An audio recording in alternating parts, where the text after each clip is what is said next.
When I entered the courtroom, my son David crossed his arms and laughed. That mocking laugh I had known since his teenage years, when he thought he knew better than everyone else. His wife Jennifer just shook her head, as if she were looking at a pathetic man trying to dress for his own funeral. Then the judge looked up from his documents. The blood drained from his face instantly. His hand shook so badly that the gavel slipped from his fingers and hit the table with a sharp sound that echoed through the silent courtroom. He stared at me for a few long seconds, his eyes wide, before whispering a single word that no one else in the room could understand. Ghost. David and Jennifer looked at me in confusion. Their lawyer stopped shuffling through his papers.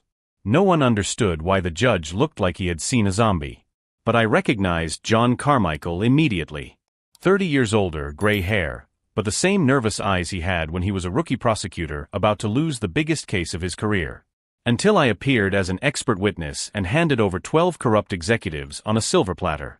My name is Rob, I'm 72 years old, and for 3 decades I was known as the Scalpel, the Justice Department forensic investigator who cut through financial lies like a surgeon removes a tumor. Today, my own son was trying to have me declared insane so he could steal everything I had built. But while David laughed at my supposed senility, using an unlicensed dentist as a medical expert, he had no idea who he was really up against.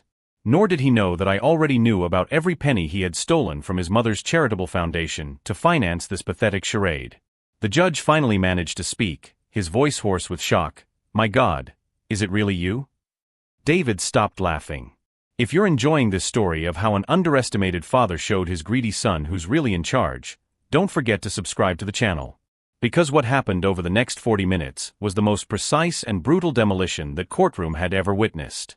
And it all started 3 months earlier, when David knocked on my door asking for $500,000. 3 months before that moment in court, David had shown up at my house with that forced smile I had known since childhood, the same one he used when he broke something and tried to hide it. Dad, I need to talk to you about an incredible opportunity, he said, walking in uninvited and throwing himself on my couch as if he owned the place. Jennifer stood in the doorway, looking around my modest living room with that look of barely concealed disgust. Since they got married 5 years ago, she has never hidden what she thinks of me, a pathetic old man who lives in a simple house while they flaunt their luxurious lifestyle downtown. It's about the resort in Miami, David continued, his eyes shining with that familiar greed. The project will bring in $50 million, Dad. $50 million. But we've had a little problem with the investors. Jennifer finally entered, but remained standing, as if sitting would contaminate her. What David's trying to say, she interrupted in that condescending voice, is that we need to borrow $500,000. Just for 6 months. $500,000. They talked about this money as if it were pocket change. It's a guaranteed 40% return, David quickly added. 40%, Dad. Where else are you going to get that at your age? At my age. As if I were senile and incapable of understanding basic math. But I already knew the Miami resort was a lie. 2 weeks ago, my old contact at the FBI called me for an informal coffee. During our conversation, he casually mentioned that he was investigating a series of Ponzi schemes in Florida, all involving phantom resorts and deluded investors. David's company name was on the list. I can't help you, I replied calmly. All my money is invested in retirement funds. The change was instantaneous. David's smile froze, then disappeared completely. Jennifer let out a bitter, cruel laugh. Of course it is, she said, crossing her arms. Big Rob and his retirement. Do you know how much money this man has stashed away? She asked David, pointing at me as if I were an object. He sold that huge house in Connecticut and got over $2 million. $2 million. And he stands there pretending he's broke. David stood up, his face red with anger. Dad, you're being selfish. We're your family. Your only family. And you're being a fool, Jennifer added. Hoarding money like a miser while your own son is trying to build something great. What they didn't know was that I had complete access to David's financial records through a system I had maintained since my days at the Department of Justice. I knew about the 3 shell companies, the loans he never paid back, and most importantly, I knew about the $230,000 he had stolen from a Helen Price Foundation, the charitable foundation I had created in memory of my late wife, his mother. Helen had died of cancer 3 years ago. The foundation funded cancer research and helped needy families with medical expenses. It was the only thing left of the most generous woman I ever knew. And my own son was stealing money meant to save lives to fund his shady schemes. "You're going to regret this," David said, walking toward the door. "When we're rolling in money and you're here alone, eating microwave meals and watching reruns on TV, you're going to regret being so stingy." Jennifer stopped in the doorway and turned to me one last time. "You know what your problem is, Rob? You were never a real father. You were always more married to your work than to your family. And now you're old, alone, and bitter. At least Helen had the decency to die before she saw what you've become." They slammed the door behind them. I sat in my chair for several minutes, processing what had just happened. It wasn't the refusal of the money that had made them angry, it was the loss of control. They expected me to be the obedient old man who opened his wallet whenever they asked. I picked up my laptop and accessed the foundation's accounts. As I suspected, there were more withdrawals. David hadn't stopped at $230,000. Last week, he had transferred another $50,000 to a personal account. Almost $300,000 stolen from his own mother's memory. That night, I got a call from Tyler, my 16-year-old grandson, David's son from his first marriage. "Grandpa," he said, his voice worried, "my dad and Jennifer are talking about you. They say you're getting strange." "Strange how, Tyler?" "They say you're forgetting things, that you can't take care of yourself anymore. Jennifer said you don't even remember my mother's name. My former daughter-in-law Sarah had died in a car accident 2 years ago. Tyler lived with me on weekends, and I knew every detail of that boy's life. Tyler, do you think I'm forgetting things?" "No, Grandpa. You remember everything. Even my basketball games that I myself forget." But I understood the strategy. They were planting seeds, preparing the ground. If they could convince enough people that I was losing my mind, it would be easier when the time came to declare me incompetent. That's when I decided it was time for the scalpel to come out of retirement. Over the next 2 months, I documented their every move. Every suspicious bank transfer, every lie told to investors, every penny stolen from the foundation. I built a dossier that would make any prosecutor salivate. But David beat me to it. Last week, I received the court notice. They were seeking emergency guardianship, claiming that I had senile dementia and posed a danger to myself and my assets. The medical expert who signed the report was Dr. Peter Lim. With a few phone calls, I discovered that Lim had lost his dental license 5 years ago for insurance fraud and illegal distribution of opioids. Now, David was paying him $25,000 to lie under oath. While David thought he was destroying me with his brilliant legal move, I already knew exactly how that game would end. Because my son had made the fatal mistake of underestimating the man who, for 30 years, had dismantled entire criminal empires with nothing but spreadsheets and patience. And now, sitting in that courtroom, watching Judge Carmichael recognize exactly who I was, I knew David was about to discover that attacking the scalpel had been the worst decision of his pathetic life. The court notice arrived on a rainy Tuesday, delivered by an officer who looked at me with that fake pity people reserve for pathetic old men. The thick envelope contained 23 pages of legal lies, every word carefully chosen to portray me as a man lost in his own reality. The petitioner alleges that Mr. Nathaniel Roberts exhibits severe signs of cognitive deterioration. I read aloud in my empty living room. Inability to manage basic financial affairs, paranoid behavior toward family, and episodes of temporal confusion. Episodes of temporal confusion. David had turned my natural caution with money into a symptom of mental illness. The attached medical report was a masterpiece of science fiction. Dr. Peter Lim claimed to have examined me personally, a blatant lie, since I had never seen the man in my life. According to his report, I had forgotten the name of my late wife during our consultation, and tried to pay the bill with toy money. Toy money.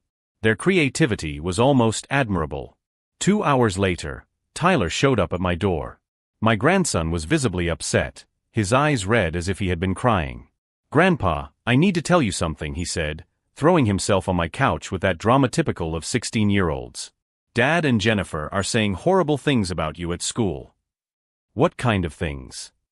"They went to talk to the guidance counselor. They said you're losing your mind. That sometimes you call me by my dad's name when he was a kid. That you forget to eat and talk to yourself." Every word was a poisoned dagger. David wasn't just trying to rob me, he was meticulously destroying my reputation in every social circle I frequented. Tyler, Have you ever seen me do these things? Never, he exploded. You remember everything. Even the name of my chemistry teacher that I mentioned once. You make the best lasagna in the world, and you always know when something is bothering me before I even know it myself. But the damage was done. I saw in his eyes the seed of doubt that David had planted. Tyler loved me, but he was young. If enough people repeated the same lie, eventually even he would begin to question his own perception. They're talking to the neighbors too, Tyler continued, his voice breaking. Mrs. Martinez said Jennifer stopped by yesterday, all worried, saying you had an episode last week. That she found you crying in the garden, not knowing where you were. Last week I was in Florida, visiting my former FBI partner. There was complete documentation of the trip, including photos I posted on social media. But how many neighbors would verify that information before accepting Jennifer's version? It was at that moment that something changed inside me. For 2 months, I had reacted defensively, trying to prove my sanity to people who had already decided to believe the most convenient lie. I was playing their game by their rules. It was time to change the rules. Tyler, I'm going to ask you something important. Do you trust me? Completely, Grandpa. Then I need you to do exactly what I ask without question, even if it seems strange. Can you do that for me? He nodded with determination. I want you to start recording your conversations with your father and Jennifer. Discreetly. Use your cell phone. Especially when they talk about me or money. Tyler looked at me in surprise, but didn't question it. He was a smart kid. He knew I wouldn't ask something like this without reason. After he left, I went to my secret office for the first time in 5 years. The space was exactly as I had left it. 3 monitors, an encrypted communication system, and files on cases that had changed American corporate history. My first call was to Sandra Mitchell, a former federal prosecutor and current criminal defense attorney. Sandra had worked on several of my most important cases during the 1990s. Rob? My God, I thought you were dead, she said, her voice mixing shock and joy. What, 8 years? 10. Sandra, I need help. My son is trying to have me declared incompetent. The silence on the line lasted exactly 15 seconds. Your son is doing what? Her voice had turned to the icy tone that made corrupt executives break out in a cold sweat. Rob, are you kidding me? I wish I was. Send me all the documents. Now. And Rob? Whoever is behind this, they have no idea who they're messing with. While scanning the legal documents, I began my own parallel investigation. David thought he knew technology because he knew how to use Instagram, but his digital footprints were pathetic. Within 40 minutes, I had access to his bank accounts, email communications, and transaction records for the past 3 years. The picture that emerged was even worse than I had imagined. The Miami resort didn't exist. It never had. David had created a shell company, forged property documents, and used computer renderings to convince investors to deposit money into accounts he controlled. It was a classic Ponzi scheme, and David had stolen over $2 million. But the real revelation came when I traced the money stolen from the Helen Foundation. The $300,000 wasn't used to finance their lifestyle. It was used as a down payment on an apartment in the Cayman Islands, a hideout for when the scheme collapsed. David wasn't just trying to steal from me. He was planning to flee the country. That night, Jennifer called. Her voice was sweet as poisoned syrup. Rob, honey, I know you must be confused about this whole legal situation. David and I only want what's best for you. I'm sure you do, I replied calmly. We know how scary it must be to lose your memory, to forget things. But don't worry, once we get guardianship, we'll take care of everything. Your finances, your home, your medical needs. That's very kind of you. Actually, she continued, we've already found a lovely facility in Riverside. It's a nursing home with specialized care. It has beautiful gardens and activities to keep your mind occupied. A nursing home. They had already chosen my prison. What about my house? I asked. Oh, we'll have to sell it, of course. To pay for medical care. But don't worry, we'll visit whenever possible. After I hung up, I sat in the darkness for several long minutes. David and Jennifer weren't just greedy, they were calculating sociopaths. They had orchestrated every detail, destroying my reputation, isolating me socially, institutionalizing me, and then selling my house to finance their international escape. It was an almost perfect plan. Almost.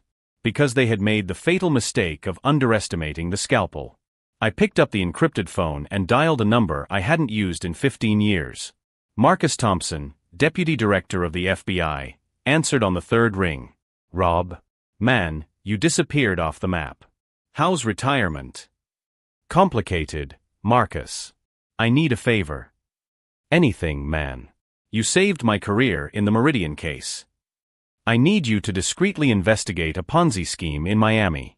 I have reason to believe it involves capital flight and international money laundering. I sent him the files I had compiled on David. 2 hours later, Marcus called me back, his voice tense. Rob, this is huge. It's not just your son, he's connected to a fraud network we've been tracking for months.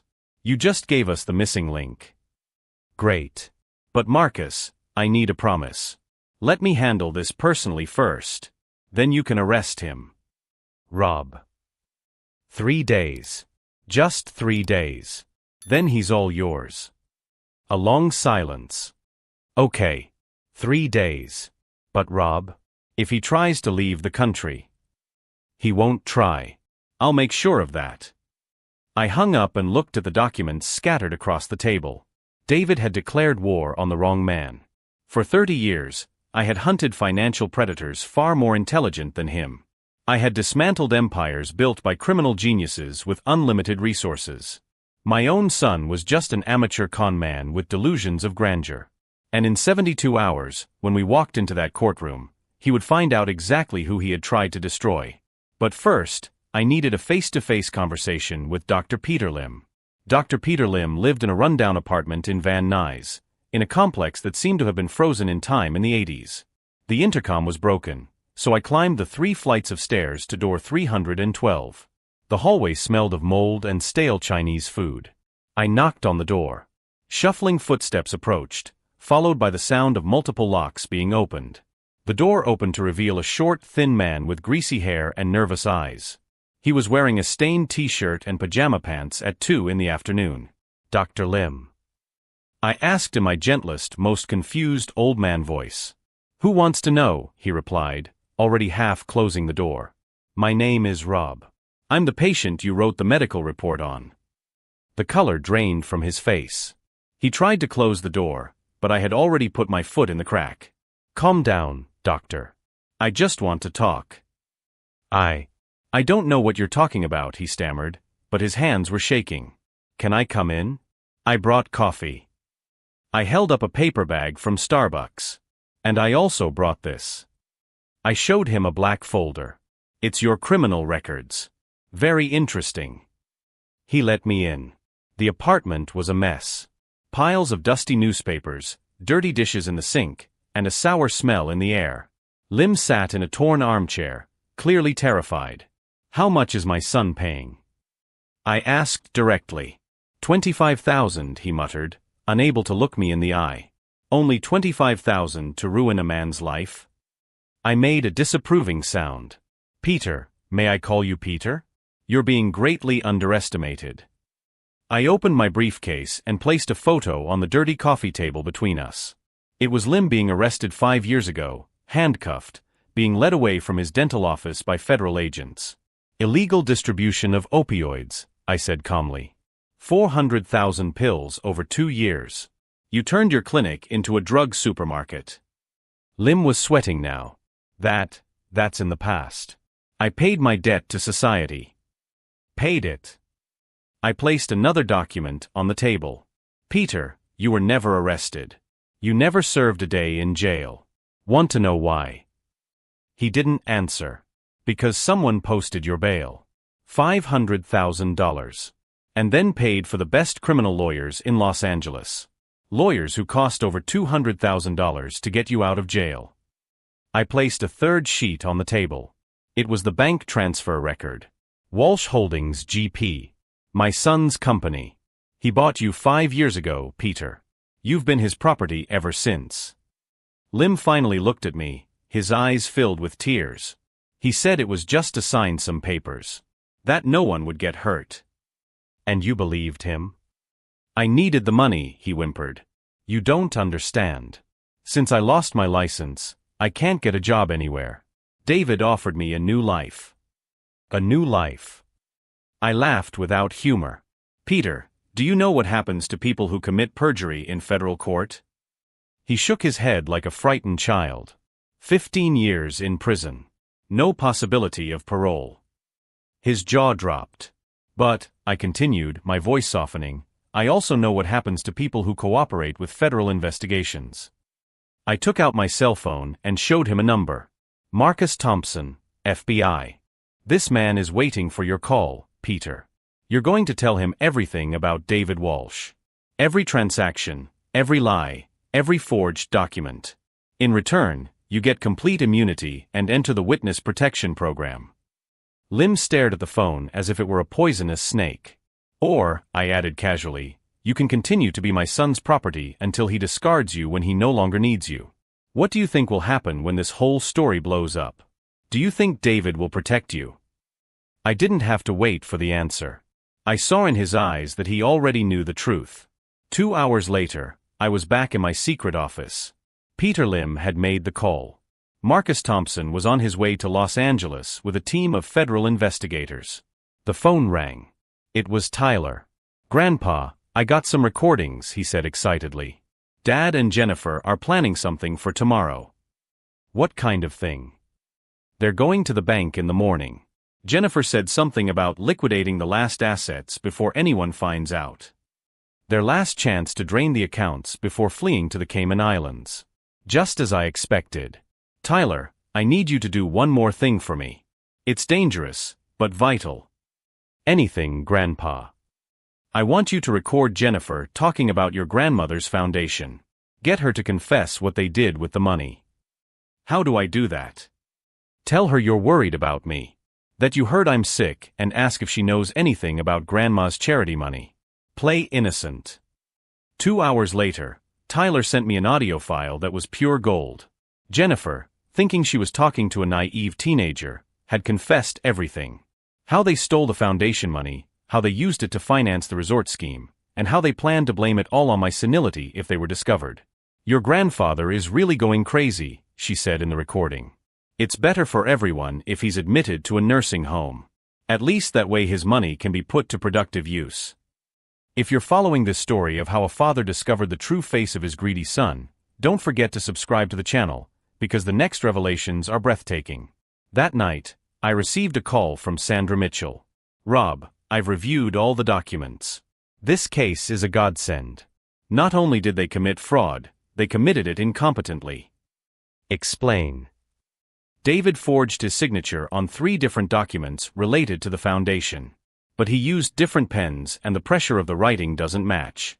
Any handwriting expert can prove it's a forgery in 5 minutes. And Jennifer? Even worse. She signed foundation checks in her own name but claimed to the bank that you had authorized them verbally. We have recordings of her phone conversations with the bank manager. It's solid evidence of conspiracy to commit fraud. It was better than I had imagined. They weren't just criminals, they were sloppy criminals. Sandra, I need an emergency court order. I want to freeze all of David and Jennifer's bank accounts before they can transfer any more money. I'm already preparing the documents. We can file first thing in the morning. What about the guardianship proceedings? Oh, Rob, she laughed for the first time since we reconnected. That case is going to be demolished so brutally that they'll wish they'd never heard of courts. I hung up and sat in the darkness for a few minutes, processing everything that had happened. In 72 hours, I had turned an attempted robbery into a federal operation to combat organized crime. David thought he was attacking a senile, defenseless old man. In reality, he had declared war on the investigator who brought down the most powerful financial cartel in American history. And tomorrow, when he walked into that courtroom confident and arrogant, he would discover that the scalpel had definitively come out of retirement. The game had completely changed. Now it was no longer about defending myself, it was about teaching my son that some people simply should not be underestimated. And when it was all over, David would understand why, for 3 decades, corrupt executives woke up in the middle of the night in a cold sweat just hearing my name. Judge Carmichael stared at me for several long seconds before addressing David's lawyer in an icy voice that cut through the silence of the courtroom like a knife. Attorney Fierro, are you sure you want to proceed with this case? David whispered something urgent in the lawyer's ear, who stood up nervously. Yes, Your Honor. We call our medical expert, Dr. Peter Lim. That's when the back door opened and Peter Lim staggered in. He was visibly panicked, sweating profusely, avoiding looking in my direction. His hands were shaking so badly he could barely hold the documents. Dr. Lim, Fierro began, trying to maintain confidence. You examined the defendant and concluded that he suffers from severe senile dementia, correct? Lim opened his mouth, but no sound came out. He glanced at me quickly, absolute terror in his eyes. Dr. Lim. Fierro insisted, now noticing that something was wrong. I need to say something, Lim stammered, his voice breaking. This report. I never examined this man. I've never seen him before in my life. The courtroom erupted in murmurs. David jumped out of his chair. What the hell are you doing? He hissed too loudly. Sandra Mitchell rose calmly. Your Honor, I would like to present some evidence to the court. She placed a folder on the judge's desk. Bank transfers showing that my client David Walsh paid $25,000 to Mr. Lim, who has not been a doctor for 5 years. His dental license was revoked for illegal distribution of opioids. The judge examined the documents, his face darkening with each page. More importantly, Sandra continued, we have audio recordings of Mr. Walsh and his wife Jennifer confessing that they stole $293,000 from a Helen Price Foundation, a charitable foundation for cancer research established in memory of my client's late wife. David was white as a sheet. Jennifer began to sob uncontrollably. Impossible, David muttered. You can't have those recordings. That's when Tyler entered the courtroom. My 16-year-old grandson walked up to our table and handed Sandra a cell phone. Here are all the conversations, Aunt Sandra, he said loudly enough for David to hear. 3 weeks of recordings. David's expression changed from disbelief to utter horror when he realized that his own son had betrayed him. Tyler. David exploded. You don't understand what you've done. I understand perfectly, Tyler replied with a maturity that made me proud. I understand that you stole Grandma Helen's money. I understand that you tried to have Grandpa committed so you could steal everything from him. And I understand that you're a liar. Judge Carmichael banged his gavel violently. Silence. Mr. Walsh, sit down immediately or you will be removed. Sandra continued her presentation methodically. Your Honor, David Walsh not only committed fraud by attempting to obtain guardianship through perjury, but he is currently under federal investigation for operating a $50 million Ponzi scheme. She handed over another set of documents. Federal agents are currently executing search warrants at his residence and offices. The FBI has discovered that he created a phantom resort in Miami and stole over $2 million from innocent investors. David tried to stand up again, but his legs failed him. He collapsed into his chair, his face in his hands. This isn't over, he muttered desperately.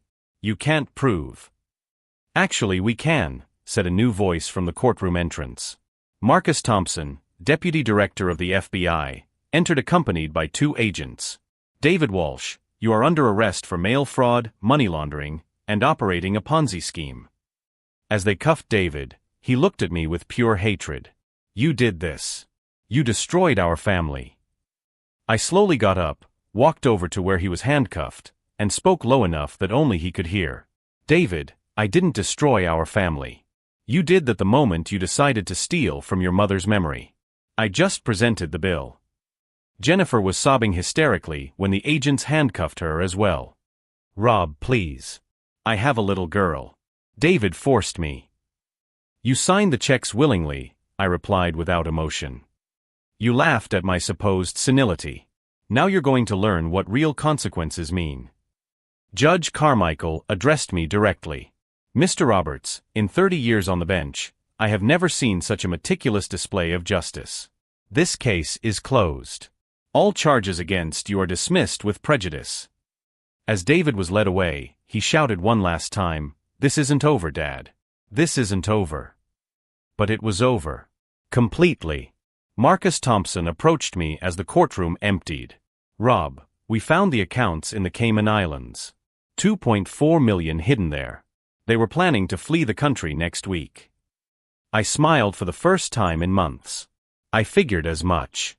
That's why I accelerated the timeline. How the hell did you figure it all out so fast? Marcus, I replied, adjusting my tie, you've forgotten who you're talking to. For 30 years, I've dismantled empires built by criminal masterminds. My son was just a desperate amateur. Tyler approached, still processing everything he had witnessed. Grandpa, were you really the scalpel?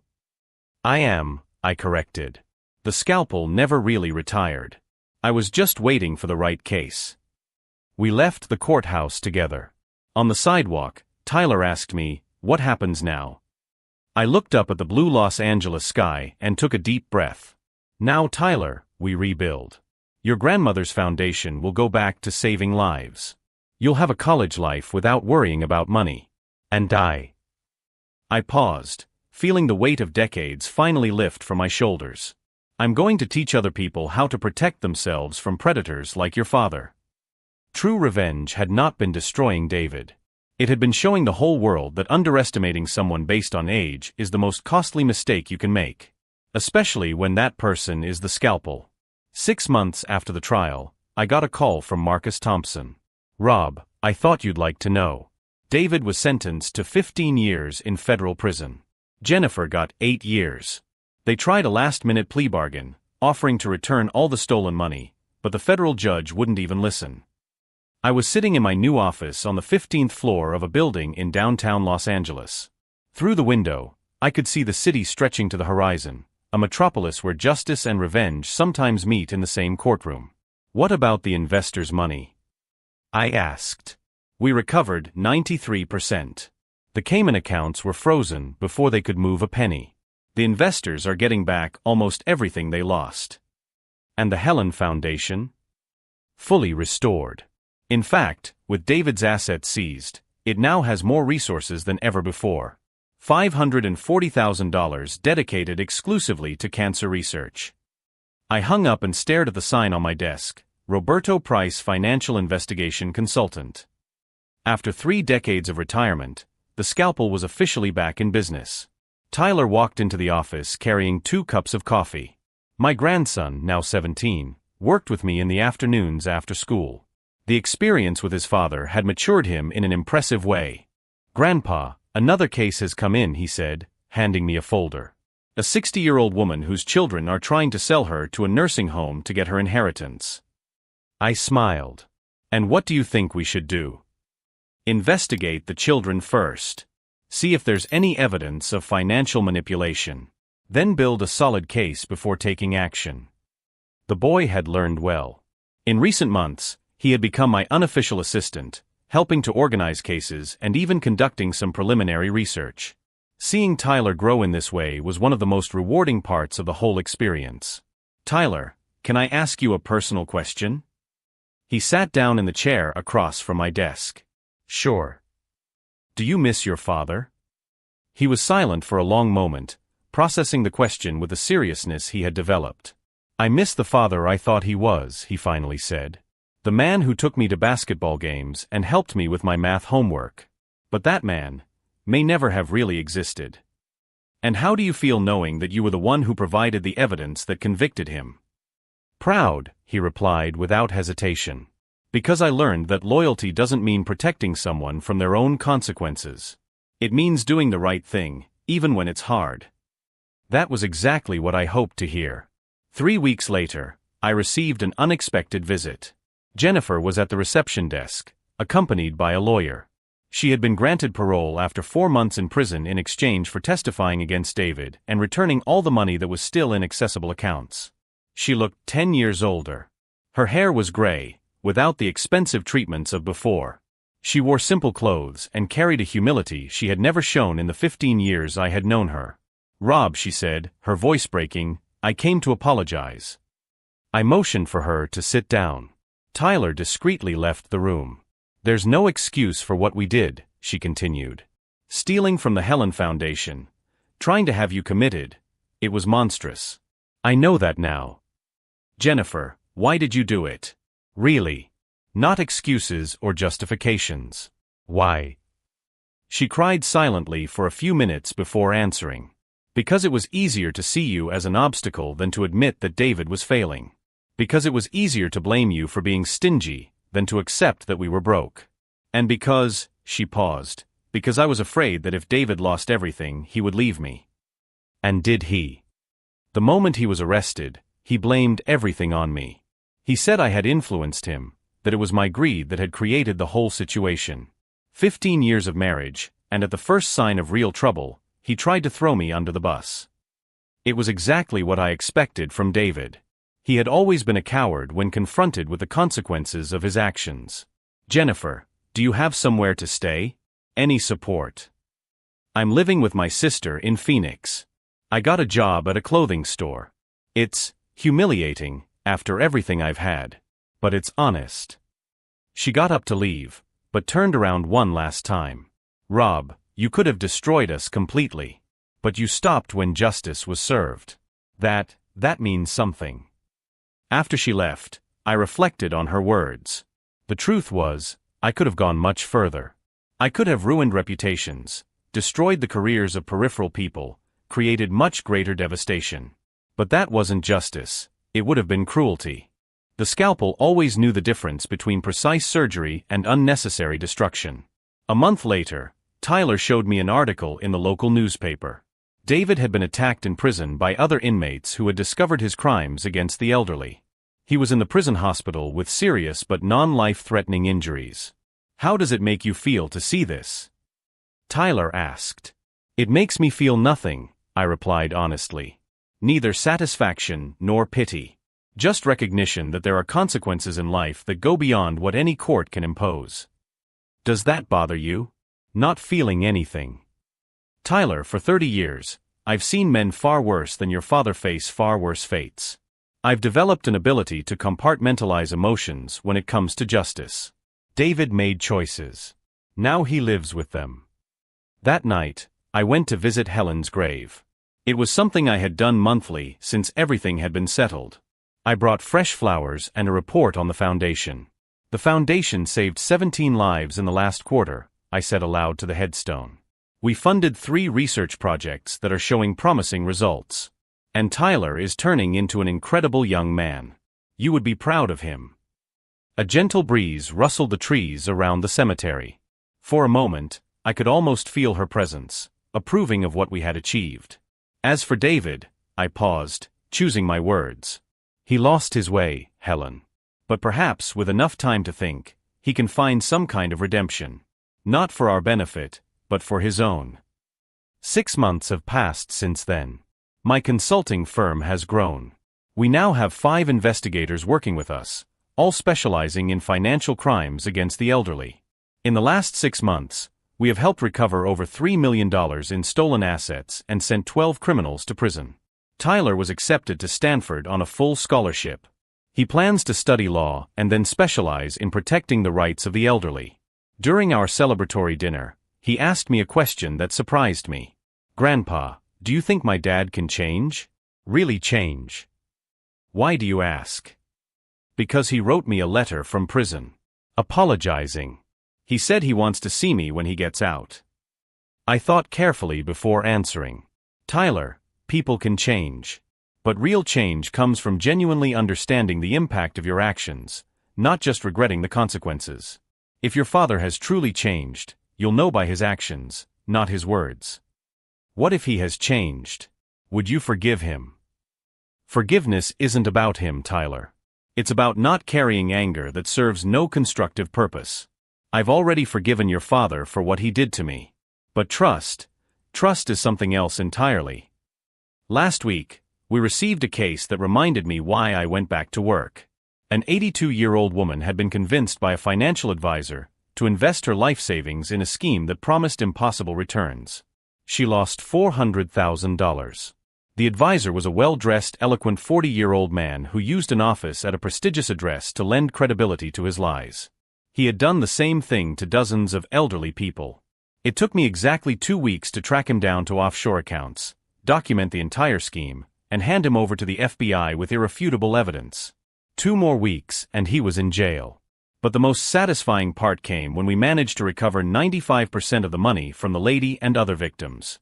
Seeing the relief on her face when we handed her the check reminded me why the scalpel exists.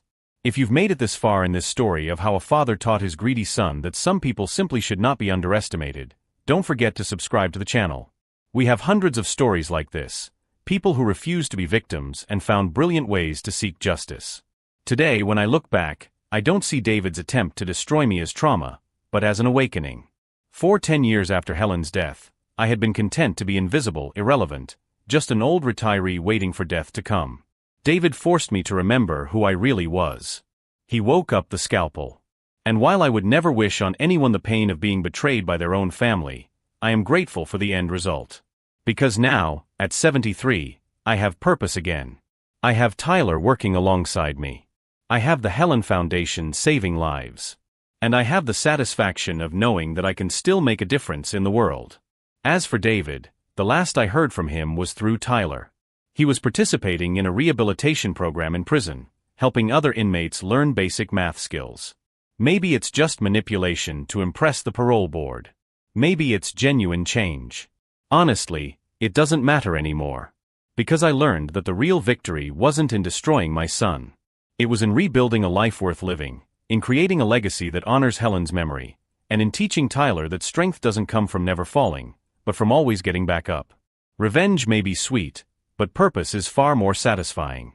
And if there's one lesson in this whole story, it's this: never underestimate someone based on their age, appearance, or current circumstances.